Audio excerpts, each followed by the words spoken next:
గత కొద్ది రోజుల క్రితం బోయింగ్ అంతరిక్ష నౌక స్టార్ లైనర్లో స్పేస్కు వెళ్లారు Sunitha Williams Wilmore.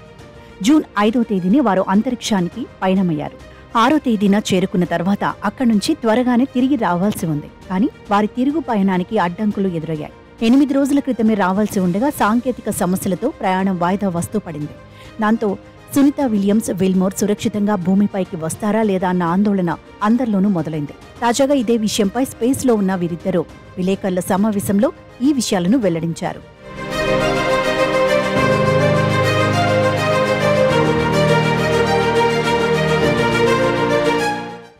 Boeing space ship star లైనర్లో పలు సమస్యలు తలెత్తినా తాము అందులోనే భూమికి సురక్షితంగా వస్తామనే విశ్వాసం వ్యక్తం చేశారు సునీత విలియమ్స్ బుచ్ విల్మోర్.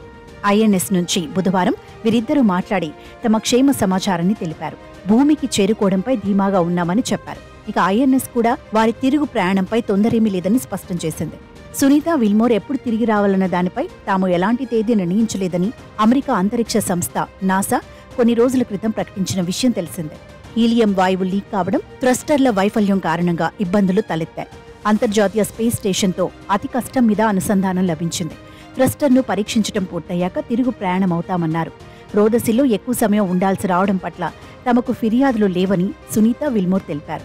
ఐఎన్ఎస్లోని ఇతర వ్యోమగాములకు సహాయపడటాన్ని ఆస్వాదిస్తున్నట్లు చెప్పారు. స్టార్ లైనర్ తమను భూమికి చేరుస్తుందని తన మనసు చెబుతోందన్నారు సునీత విలియమ్స్. కాగా బోయింగ్ స్టార్ లైనర్ గరిష్టంగా 45 రోజుల పాటు ఐఎన్ఎస్తో అనుసంధానమై ఉండగలదు. ఈ అంతరిక్ష నౌక స్పేస్కు జూన్ 6వ తేదీన చేరుకుంది. అంటే జూలై 22వ తేదీ వరకు ఇంకా సమయం ఉంటుంది. అప్పటి వరకు ఎలాంటి సమస్యలు తలెత్తకుంటే చాలని శాస్త్రవేత్తలు అంటున్నారు. సునీత విల్మోర్లను వెనక్కి తీసుకొచ్చేందుకు ప్రత్యామ్నాయాలను చూస్తున్నట్లు చెప్పారు. స్పేస్ ఎక్స్కు చెందిన క్రూ డ్రాగన్ ద్వారా లేదంటే రష్యా సూయజ్ వ్యోమ నౌక ద్వారా వారిని వెనక్కు తీసుకొచ్చే అవకాశాలున్నాయి. ప్రస్తుతం సురక్షితంగా ఉన్న సునీత విల్మోర్ అక్కడున్న 7గురితో కలిసి ఐఎన్ఎస్ కార్యకలాపాల్లో బిజీగా గడుపుతున్నారు.